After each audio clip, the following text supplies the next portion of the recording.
কুমিল্লার মনোহরগঞ্জ উপজেলায় জুলাই গণ-অভ্যুত্থান দিবস উপলক্ষে ১১ দলীয় ঐক্যজোটের উদ্যোগে বর্ণাঢ্য মিছিল ও সমাবেশ অনুষ্ঠিত হয়েছে। ৫ আগস্ট বুধবার বিকেল ৫টায় মিছিলটি উপজেলা সদরের গুরুত্বপূর্ণ সড়ক প্রদক্ষিণ করে। মিছিল শেষে সংক্ষিপ্ত সমাবেশ অনুষ্ঠিত হয়। এতে ১১ দলীয় ঐক্যজোটের নেতাকর্মী ও সমর্থকরা অংশ নেন। সমাবেশে প্রধান অতিথির বক্তব্য রাখেন দক্ষিণ জেলা জামায়াতের secretary doctor AKM Syed Sarwar Uddin Siddiqui. প্রধান অতিথির বক্তব্যে তিনি বলেন, দেশে আইনের শাসন, দুর্নীতিমুক্ত প্রশাসন, সুশাসন ও জনগণের অধিকার নিশ্চিত করতে সবাইকে ঐক্যবদ্ধভাবে কাজ করতে হবে।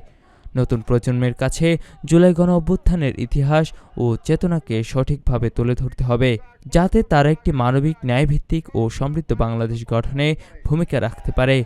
সর্বোপরি কথা হলো, জুলাই সনদ বাস্তবায়ন না হলে বাংলাদেশের গণমানুষের সাথে প্রতারণা করা হবে, কেননা চলমান সংবিধান অনুযায়ী বর্তমান সরকার অবৈধ।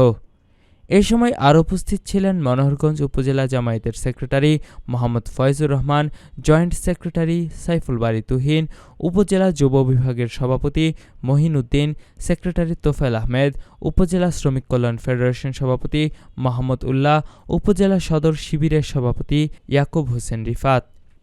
সমাবেশ শেষে দেশের শান্তি, সমৃদ্ধি এবং জুলাই গণ-অভ্যুত্থানে নিহতদের রুহের মাগফিরাত কামনা করে বিশেষ দোয়া ও মোনাজাত করা হয়। কুমিল্লার কাগজ, নিউজ ডেস্ক।